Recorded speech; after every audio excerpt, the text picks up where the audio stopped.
Hello students, welcome to the third lecture on the lecture series on averages. Okay, so previously what we were doing was we were doing some exercise problems. So we'll continue to do so in this lecture also.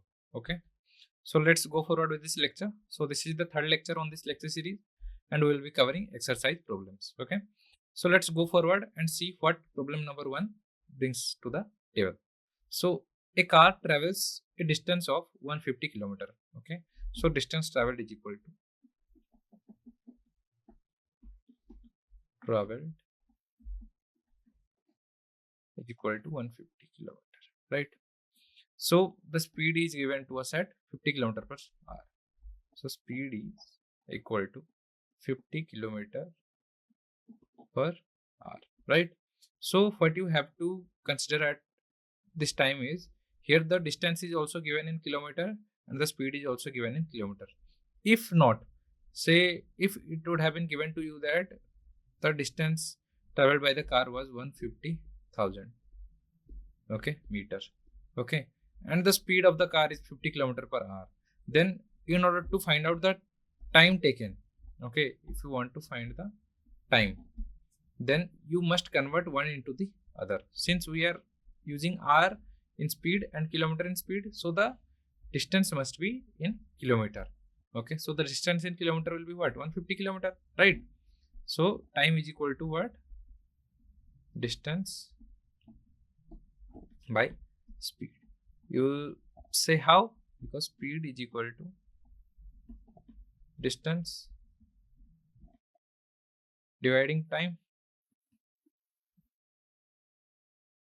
right? So this is equal to what? This implies that this time is equal to distance by speed. So 150 by 50 is equal to 3 hours. So it will take 3 hours for the car to travel a distance of 150 kilometer at a speed of 50 kilometer per hour speed. Okay. So let's see the step-by-step solution. So using the formula, time is equal to speed distance by speed, because speed is equal to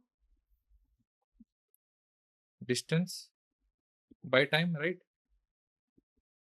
So time is equal to 150 by 50 is equal to 3 hours. Okay. So time taken is only 3 hours. So let's see problem number 2.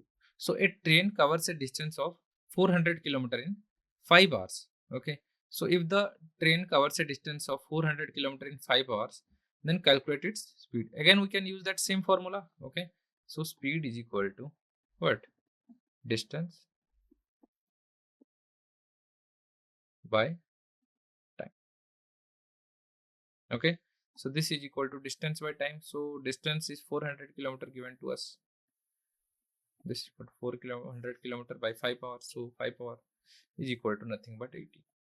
So this will be in kilometer per hour. Okay. So the speed of the train is 80 kilometer per hour. So let's see problem number 2. So a train covers a distance of 400 kilometer in 5 hours. Okay. So using the formula, speed is equal to what? Distance by time. So 400 by 5 hours is equal to 80 kilometer per hour. So the speed of the train will be 80 kilometer per hour, right? So let's go forward with problem number 3. So two cyclists start from the same point and travel in opposite directions. Okay. So one cyclist travels at a speed of 25 kilometer per hour. Okay. So the cyclist travels at a speed of 25 kilometer per hour and the other travels at 50 kilometer per hour speed. Okay. So if they start at 8 a.m. Okay. If they start at morning 8 a.m. then what will be the time? They will be 200 kilometer apart. Okay. If they are 200 kilometer apart, then what will be the time if they started at 8 a.m. in the morning? So let's go forward with the step-by-step solution.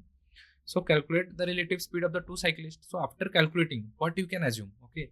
So what will make using relative speed concept the problem easier here? Okay. Because after calculating the relative speed, what you can assume is one is stable at a point and the other person is actually moving at that relative speed that you have calculated. So the calculation became very easy to you. Okay. So relative speed will be what? Speed of the cyclist 1 plus speed of the cyclist 2. So that is 25 plus 15 is equal to 40 kilometer hour. Okay. Just 40 kilometer per hour will be the relative speed. So now what you can assume is one person is just standing right here. Okay. Here, and the other person is moving. Okay. You can assume here. But in original case, what was the case? They started from here, okay? Then one started moving in left and the other started moving in right, okay? And we have to calculate the time. At this moment, it was 8 a.m., right? And they will be, if they will be 200 kilometer apart, then what will be the time, okay? Time. What it will be. But in this case, how we have modified it? We have modified it in this question. So one person is stable right here, and we have since calculated the relative speed. The other person is moving at that relative speed, that is 40 kilometer per hour. Okay. And in order to achieve the 200 kilometer mark, how much time will it take? Okay. So this problem will be solved by this formula. Speed is equal to what? Distance by time. So this implies that time is equal to distance by speed. So it will be equal to what? Distance will be 200 by 40. So this is equal to 5. So 5 power will take. So 8 a.m. plus 5 hour is equal to 1 p.m. right? So the time will be 1 p.m. So time is equal to distance by speed. So 200 kilometer by 40 kilometer per hour. So it will be taking 5 hours. So adding the time to the starting time to find the arrival time, it will be 8 a.m. plus 5 hour is equal to 1 p.m. Okay. So they will be 200 kilometer apart at 1 p.m. So a problem number 4. A car travels from city A to city B at a speed of 60 mile per hour and returns from city B to A at a speed of 75 mile per hour. Okay. So if the distance between the cities is 180 miles, what is the average speed of the entire round trip? Okay. So a car travels from city A to city B with speed this and returns from B to A with this. Okay. So if the distance between the cities is 180 kilometer, then what is the average speed? So average speed, so let's find out the time taken to travel from A to B. Okay. He's going from A to B. The time he takes is equal to what? Distance by speed, that is equal to 180 by 60. Since they are in miles per hour, so we can directly divide and get it in hours. That is the time we can get it in hours. So it takes 3 hours. Okay. So returning at 75, 180 by 75, right? That is equal to, so returning will take,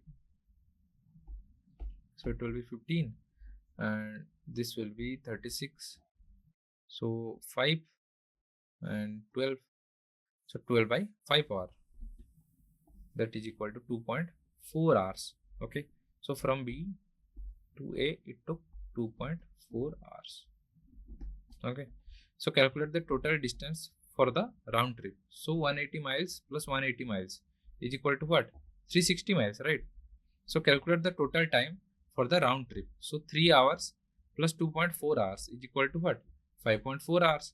So calculate the average speed for the round trip. So 360 miles by 5.4 hours is equal to what? 66.67 miles per hour. So rounded to 2 decimal places. So the average speed of the entire round trip will be 66.67 miles per hour. So let's see problem number 5. So a cyclist rides at a speed of 20 km per hour for the first half journey. Okay. So let's say his whole journey was X kilometers, right? X kilometer. Okay. Then up to this, he rode at 20 km per hour. Okay. And then increases its speed to 30 km per hour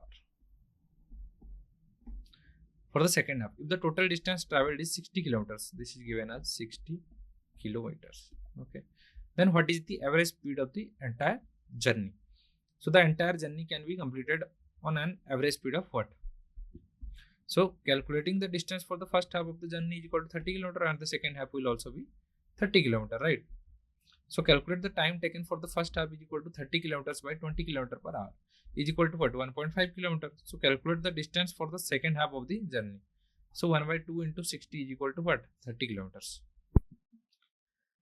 So let's calculate the time taken for the second half is equal to 30 km by 30 km per hour is equal to what? 1 hour.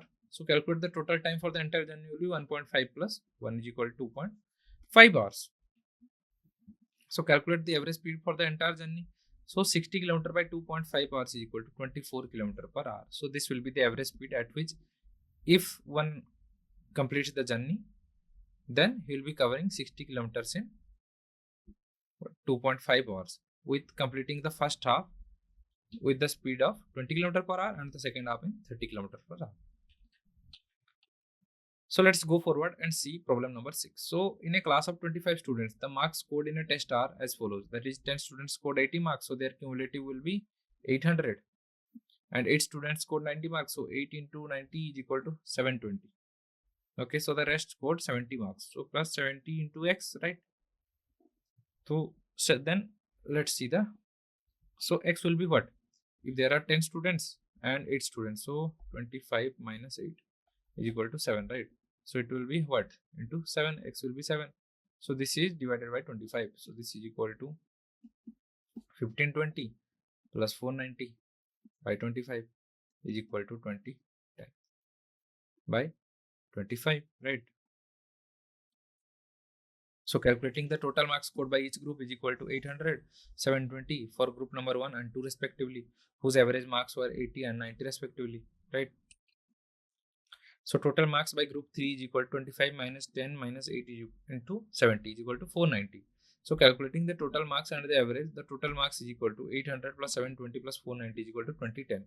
So average marks are total marks by total number of students, that is equal to 2010 by 25 is equal to 80.4. So the average marks are 80.4. So let's see problem number 7. So in a school, the average marks of class are 75.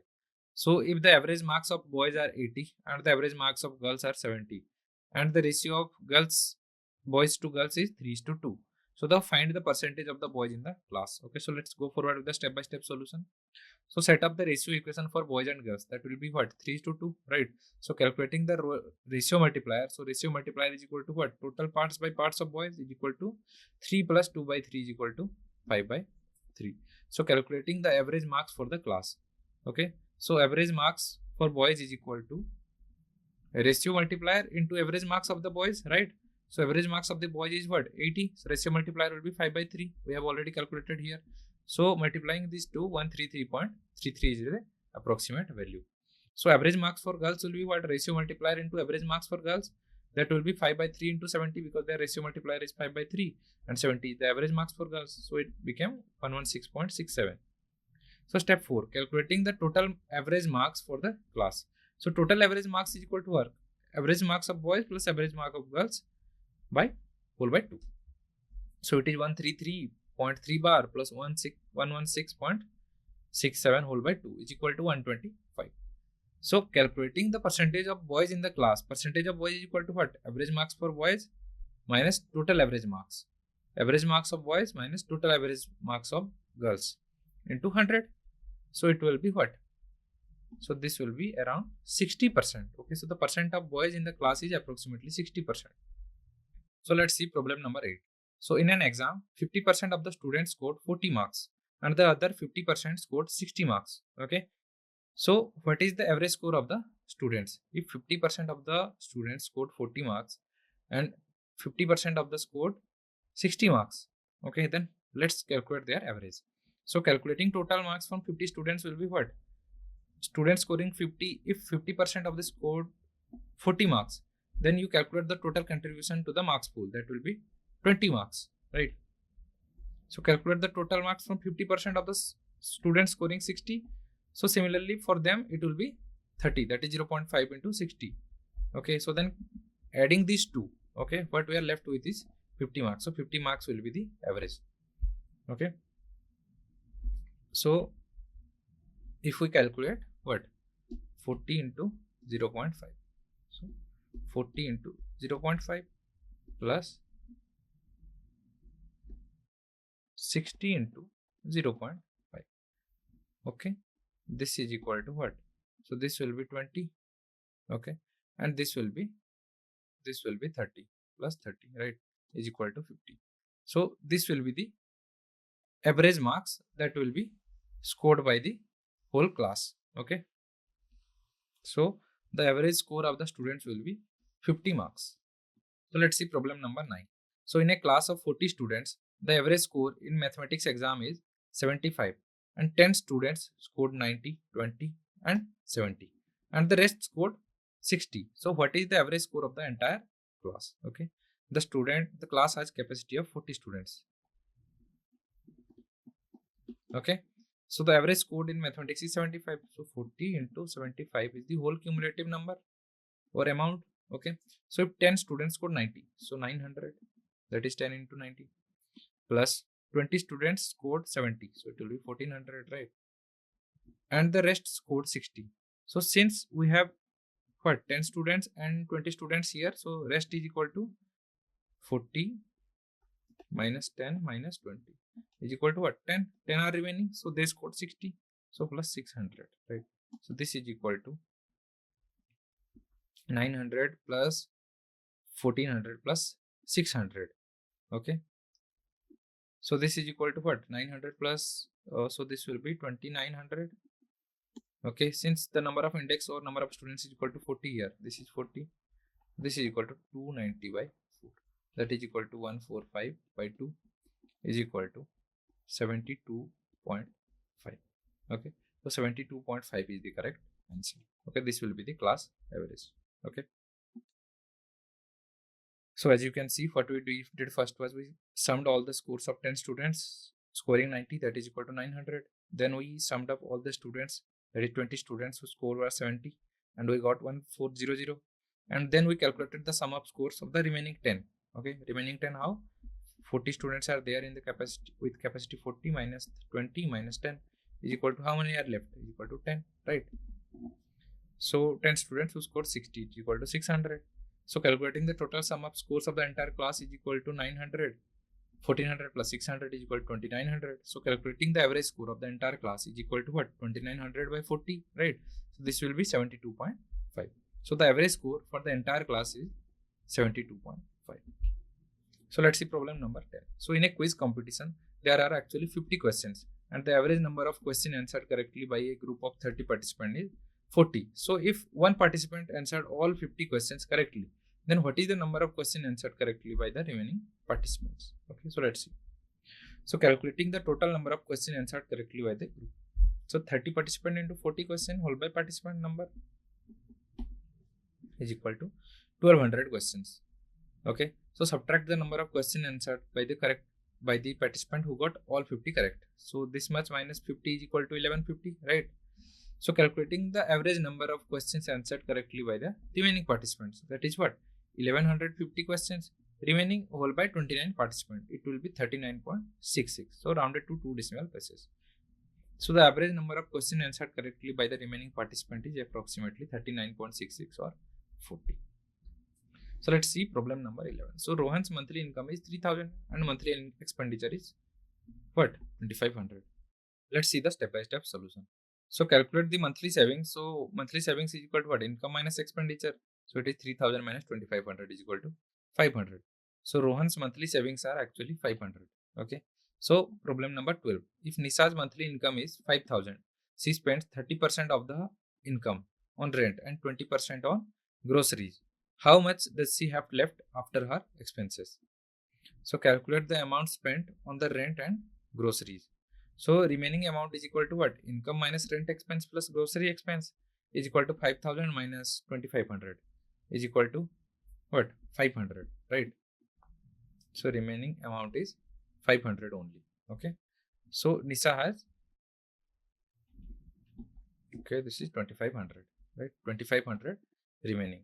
Okay. Her monthly income is what? 50,000 and 50% is spent on expenditure, monthly expenditure. So the remaining amount will be 2500 after all her expenses. So let's see problem number 13. So a family's annual income is 75,000. Okay. They spend 20% of their income on housing, 15% on education, 10% on healthcare, and the rest on other expenses. So calculate their annual savings. So let's go forward with the step-by-step solution. So calculating the amount spent on housing, education, and healthcare. So for housing expense, it is 25% of our whole income, so it will be 15,000. And for education expense, it is 15%, so it is 0.15 into 75,000 is equal to 11,250. So healthcare expense is equal to 10%. So it will be 10% of 75,000 is equal to 7,500, right? So step 2. So calculating the total expenses. So total expenses is equal to what? Housing plus education plus healthcare is equal to 15,000 plus 11,250. 7,500 is equal to 33,750. So calculating the annual savings is equal to what? Income minus total expense. 75,000 minus 33,750 is equal to 41,250. So the family's annual savings are 41,250. So let's see problem number 14. A family's monthly income is actually 4,000 and their monthly expenditure is 3,200. So if they increase their monthly income to 4,500, what will be the new average monthly savings? So let's see with the step-by-step solution. So calculating the initial monthly savings will be what? Income minus expenditure, that becomes 800 here in this case. So calculating the new monthly savings after increasing the income to 4,500, right? So 4,500 income minus that was amount of expenditure is equal to 1,300. So calculating the new average monthly savings. So 800 initial savings plus 1,300 new savings whole by 2 months, because we have assumed this is as the first month, this is the second month. So 2,100 by 2 is equal to 1,050. So the average monthly savings is 1,050. So let's see problem number 15. A company's monthly revenue is actually 50,000 and its monthly expenses are 40,000. If they reduce their monthly expenses to 35,000, what will be the new average monthly profit? Okay. So calculate the initial monthly profit is equal to 50,000 minus 40,000 is equal to 10,000. So calculate the new monthly profit after reducing expenses to 35,000. So 5,000 revenue minus 50,000 revenue minus 35,000 expenses. That is equal to 15,000. Okay, remaining savings.